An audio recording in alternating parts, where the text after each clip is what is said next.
Olá, queridos! Estamos de volta aqui para mais uma aulinha, mais uma semana de aula. Chegando próximo ao final do nosso curso. E aí, agora a gente vai trabalhar basicamente com as nossas resoluções de questões, né? A gente trabalhou já praticamente o conteúdo específico para essas questões, para essas provas mais tradicionais, né? E agora a gente vai colocar isso em prática. Hoje, especificamente, a gente vai trabalhar com interpretação textual. Na próxima semana, a gente faz a resolução de mais uma prova, só que dando uma ênfasezinha maior a alguns aspectos gramaticais, né? Eu trouxe para vocês aqui hoje uma prova da Unifax, né? A Unifax, que é uma universidade privada lá de Salvador, que também é voltada, nesse caso, essa prova daqui foi a prova de medicina deles, né, de 2018-2, se eu não me engano, e é uma universidade privada lá de Salvador, enfim, que também utiliza a nossa querida Consultec. Então, a gente segue basicamente os nossos modelos de prova da Consultec, né? É muito importante a gente lembrar, quando a gente fala de Consultec, as duas coisas básicas que tem que vir à mente de vocês, né? A primeira é que a prova da Consultec, ela trabalha com um aspecto cronológico. Eu vou estar sempre falando disso. Provavelmente, nessa questãozinha aqui, nessa provinha daqui, nós temos 4 questões para um texto. Eu tenho 1, 2, 3, 4 parágrafos, né? Então, é basicamente a gente entender que provavelmente a primeira questão vai estar por aqui, a segunda questão por aqui e por aí vai. Esse aspecto cronológico da nossa prova. E isso facilita muito a nossa leitura. Por que facilita a nossa leitura? Porque a gente não vai precisar ler primeiro o texto, né, para depois ir resolver as questões. A gente pode ir na questão, depois volta para o texto, vai para o texto, depois volta para resolver a questão e aí já parte para a próxima questão. Mas, enfim, eu vou parar de falar o aspecto teórico e vamos começar a nossa aulinha, né?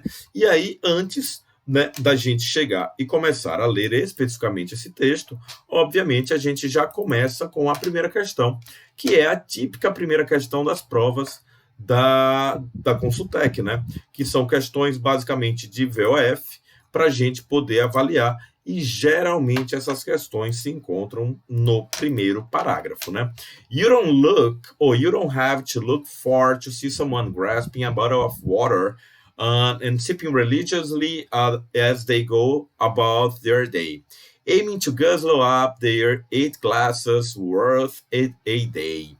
Então, veja, é importante a gente pensar que aqui nós temos algumas palavrinhas que provavelmente alguns de vocês não conhecem, mas essas palavrinhas como grasping, sipping, né, guzzle up, elas são palavras que, na verdade, a gente consegue fazer uma inferência contextual, né? Quando ele fala someone grasping a bottle of water, bom, o grasping aí, praticamente, ele vai me passar uma ideia da pessoa estar bebendo, né, mesmo, né, tomando sua garrafa de água. Lembrem que, pra gente, o que interessa não é a tradução, mas sim o sentido, né? And sipping religiously as they go about their day. E bebericando, né, e tomando e bebendo isso ao decorrer do seu dia, né? Aiming to guzzle up the 8 glasses, ou seja, objetivando atingir, beber, né, os seus 8 copos de água por dia. Bom, vamos lá. While a few small studies have suggested that increased water consumption is linked to reduced heart disease, ou seja, increased water consumption is linking to reduce. Então, há uma inversão proporcional aí, né? O crescimento do consumo de água reduz o heart disease, ou seja, doenças no coração. These haven't pinpointed a particular amount as beneficial. And a number of studies, for example, one published in the American Journal of Epidemiology in 2002, which found lower risk of heart disease in people who drank high levels of water, defined high at 204 glasses, not 8. Ou seja, o que é que ele está me dizendo aqui, na verdade, né? Que existem estudos, né, que linkam, conectam a ideia de consumo maior de água reduzir as doenças do coração. Só que eles não pontuaram, eles não marcaram, né, exatamente, they haven't pinpointed a particular amount as beneficial. Ou seja, eles não têm colocado a quantidade, amount, o quantitativo como benefício. Ou seja, quanto você deve beber de água num dia, né? Como ele falou aqui, 5 glasses, not 8. Então, há uma diferença nessa quantidade que as pessoas estão defendendo. Alguns estudos defendem uma coisa, outros estudos defendem outra coisa, né? Justamente quando ele fala aqui, aiming, ou seja, objetivando esses 8 copos de água, mas o estudo do American Journal já fala de 5 copos de água e não 8. Bom, vamos lá, vamos tentar resolver essa nossa primeira questão. The recommendation of drinking 8 glasses of water a day has been based on proper research. Então, veja, se ele está me dizendo aqui que não existe a particular amount as beneficial, a gente não pode dizer necessariamente que essa recomendação foi baseada, né, nessa pesquisa aí, porque nós temos aqui exatamente ele falando de outros quantitativos. Então, veja, então nesse caso a gente já assinalou que o primeiro item ele é falso. Se o primeiro item é falso, aí vem o nosso macete, ó. A gente já pode aqui, ó, excluir o primeiro, excluir o 4 e excluir o 5. Então, nós teremos aí apenas o 2 e o 3, o que já fica mais fácil para a gente. Se você quiser ir na segunda opção, você já vai. Se você quiser ir na última, também você já vai. Ah, professor, eu fiquei em dúvida na primeira. Se você ficou em dúvida na primeira, a gente volta tudo e vai para segundo item, né? People who ingest plenty of water are less likely to have heart problems. Vejam, ele me diz aqui no texto que, de fato, o consumo de água ele está ligado com a redução de doenças cardíacas. Mas ele não me diz, o que eles não conseguem chegar a um consenso é a quantidade de água que se deve ingerir. Então, aqui nessa letra B não, na segunda opção, ele não está me dizendo quantitativo de água, ele só está me dizendo que, né, as pessoas que ingerem a água, que bebem a água, né, têm menos probabilidade de sofrer esses problemas do coração. Então, ela também ela é verdadeira, né? Nesse caso aqui, a gente já consegue chegar exatamente na nossa resposta, que é a terceira situação, porque tínhamos ficado entre a 2 e a 3, né? E a 2 é falsa, consequentemente, a terceira também é. A terceira, se o segundo item é falso, a segunda...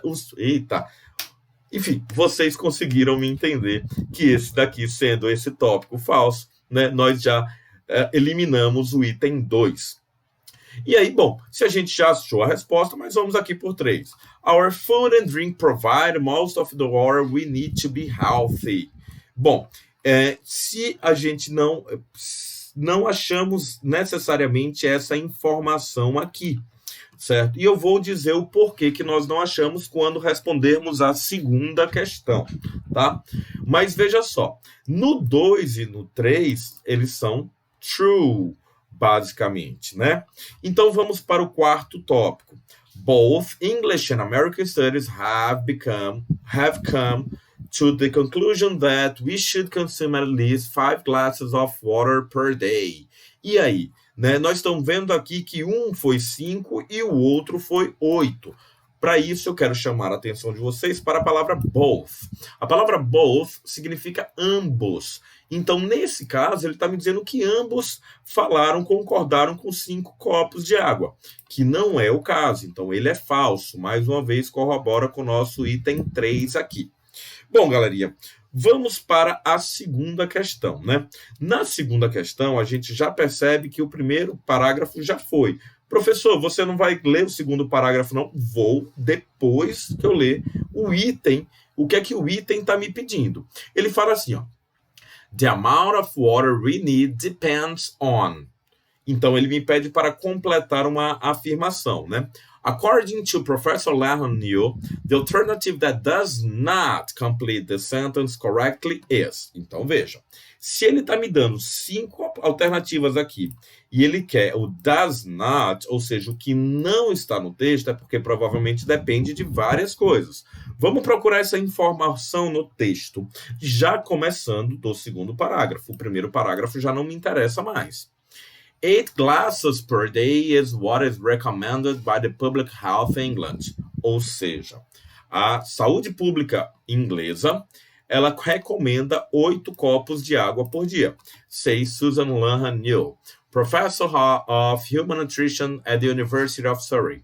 But the amount of water we need depends on our body size, activity levels, the temperature outside. It's not very difficult to come up with an absolute amount. Então, veja só. Se nós temos um marcador tipográfico, Professor Lahan New aqui, a gente já poderia chegar aqui e achei, ó, né? Achei. E aí, como ele tem o according, como eu já comentei com vocês, na grande maioria das vezes que aparecer according to someone, provavelmente essa resposta estará nas aspas, ok? Como nós percebemos aqui, ó, a resposta está exatamente aqui. Depend on our body size. Então, how large we are. Ou seja, quão grande nós somos, né? Activity levels, certo? The temperature outside. Ou seja, how old we are. Isso aqui não me comentou aqui ainda. How hot it is. Isso está em temperature outside. How cold it is. Também está em temperature outside. E how much exercise we do está relacionado com activity levels. Nesse caso, a nossa resposta vai ser a letra B. Mas o mais importante do que a gente achar essa resposta é vocês perceberem que a estrutura, according to Professor Lahan New, né? A gente achou o nome dela aqui e já percebemos as aspas por causa do according to, ok? Na terceira questão, ele também está me trazendo aqui um marcador tipográfico, ó. Carrier, ok? Outro marcador tipográfico. Eu já vou para o texto procurando esse cara, né? Professor, ó, quase que eu esqueço. Vamos continuar o segundo parágrafo só para eu mostrar uma coisa importante para vocês. Not only that, but we get the majority of the water we need from the other sources. Tea, coffee, milk, and food. Skimmed milk is about 90% water. A baked potato between 70 and 79%, and even cooked steak can be up to 59% water. Então, o que é que eu quero falar para vocês? Aquele item número 2, ele estava aqui, ó. Basicamente, esse item que a gente viu, desculpa, o número 3, ele estava aqui, ok? Só que percebam que ele não me deixou como um fator determinante. Isso já é um ponto básico, porque os fatores determinantes eles estariam basicamente aqui no primeiro parágrafo, seguindo essa cronologia, né? Uma outra coisa que eu quero chamar a atenção de vocês, é importante a gente estar fazendo as devidas associações de vocabulário para estar sempre aprendendo. A gente já viu um pouco sobre essa palavra aqui, quando a gente fala do nosso querido skimming, né? Aquela técnica de interpretação, né? O reading strategy, o skimming, que não termina com ED, termina com ING. Eu não sei se vocês lembram na nossa aula sobre skimming e scanning, que eu falava para vocês que o skimming ele tem uma ideia de superficial, aquilo que está só por cima, né? Ele tem, quando não trabalhado com a ideia da leitura, ele vai ter um sentido de nata. Quando desnatar, na verdade, né? Tirar a nata. Quando a gente fala de skimmed milk, a gente está falando do quê? Leite desnatado, basicamente, né? Então é isso, tá? Era esse toque de vocabulário aí. A terceira questão, agora sim, entrando na terceira questão, a gente vem para o Professor Carrier, que nós encontramos o nome dele exatamente aqui, ó. E olha só, Professor Carrier says that drinking 8 glasses of water a day, se ele diz, a gente vai achar essa resposta como? Nas aspas. aspas. Olha só aqui, ó, nas aspas, mais uma vez. Not only is there no evidence that we need to drink 8 glasses, but the recommendation could be harmful. Ou seja, a palavrinha harmful é uma palavrinha que aparece com muita frequência para a gente, tá? Ela precisa ser entendida como algo prejudicial, algo que nos causa algum problema, algum dano, né? The risk is hyponatremia when the salt is in the blood become too dilute, causing nausea, headaches and heavy seizures. Ou seja, nesse caso, consumir água demais pode ser prejudicial, né? Logo, the professor Carraher says that drinking 8 glasses of water is innocuous, is quite safe, does not quench our thirst, may cause dehydration, and can cause health troubles. Presta atenção. Vamos lá. Podem ter algumas palavras aqui que vocês não conhecem, certo? Mas veja, o que é que ele está querendo me dizer aqui? Que, nesse caso, se ele é harmful, aqui a gente chega no nosso segundo tópico fundamental para a prova da Consultec. O que é que ele fala que pode ser harmful? Se ele pode ser harmful, é porque it can cause health troubles. Ou seja, queridos, nesse caso, nós estamos utilizando a equivalência de sentidos. O que é que isso quer dizer? Duas informações que são passadas com o mesmo sentido, mas elas são escritas de forma diferente. Se ele está me dizendo que a recomendação pode ser prejudicial, e ele está falando de um aspecto de saúde, é porque ela pode causar problemas de saúde. Então, veja, são duas informações equivalentes, tá? Sendo que essas duas informações equivalentes estão escritas de uma forma contrária. De uma forma diferente. Elas não são opostas, mas elas são diferentes. Não são utilizadas as mesmas palavras, né? Bom, quarta questão.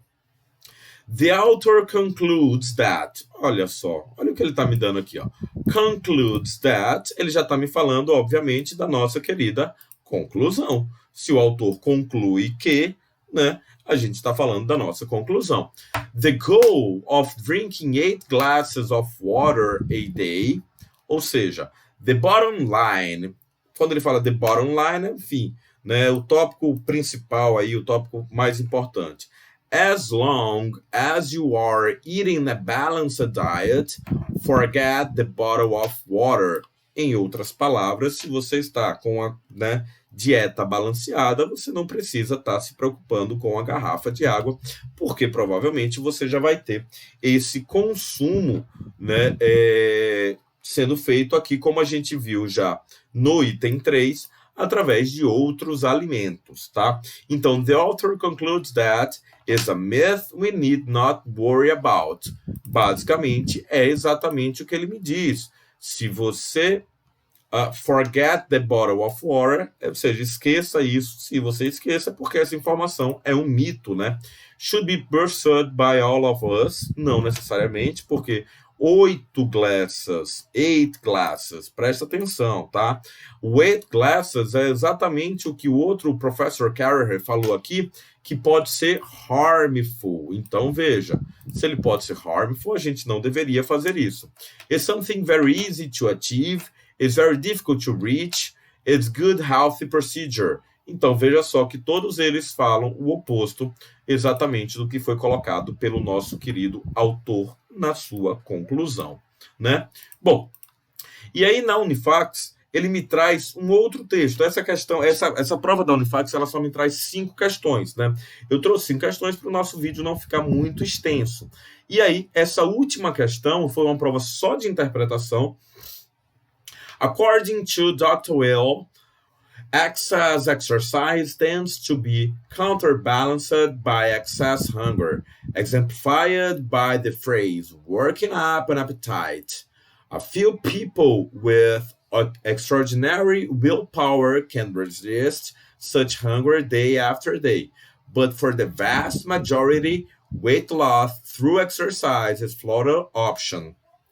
Ou seja, o que é que ele está querendo me dizer? né, que quando você faz mais exercícios em excesso, tendem a ser contrabalanceados pela fome.